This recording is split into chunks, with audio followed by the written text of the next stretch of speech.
এই কাইলু, কারেন্টওয়ালারা কি কারেন্ট সব বেশি দিচ্ছে নাকি? কেন আব্বা? কারেন্ট যে মোটে থাকতেছেই না।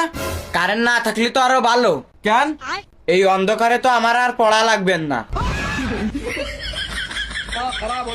এই অন্ধকারের মধ্যে যদি আমি পড়ি তাহলে তো আমার চোখ নষ্ট হয়ে যাবে না। তাহলে এখন কি করবি তুই? একটু মোবাইল টেপবো। খবরদার, এই যে মোমবাতি জ্বালানো রয়েছে, এই মোমবাতির আলোয় পড়।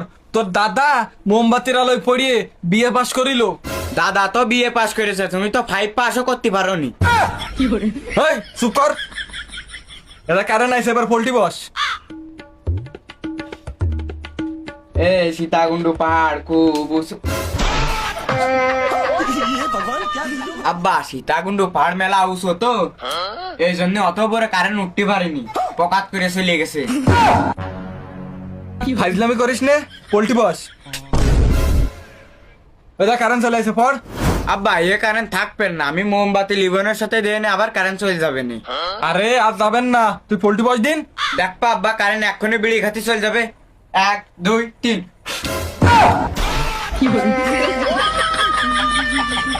তুই তো মনে মনে দোয়া করতেছিস যাতে কারেন্ট চলে যায়। না আব্বা, কারেন্ট চাচ্ছে যে আমরা যেন শিক্ষিত না হই, এই জন্যই তো পড়াশোনা কারেন্টে সহ্য করতে পারতেছে না।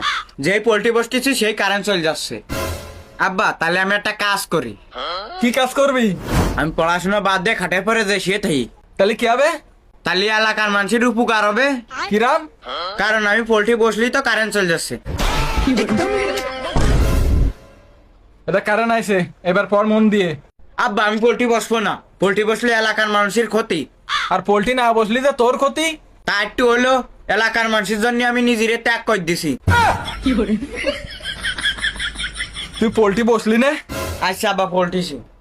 হ্যাঁ, আমাদের বাংলাদেশে হেলিকপ্টার মিলন এসে ঝামেলা করে দেশ। আব্বা কলাম না, তুমি তো আমার কথা শোনে না। হ্যাঁ কারেন্ট চলে গেছে, হ্যাঁ কি করবো?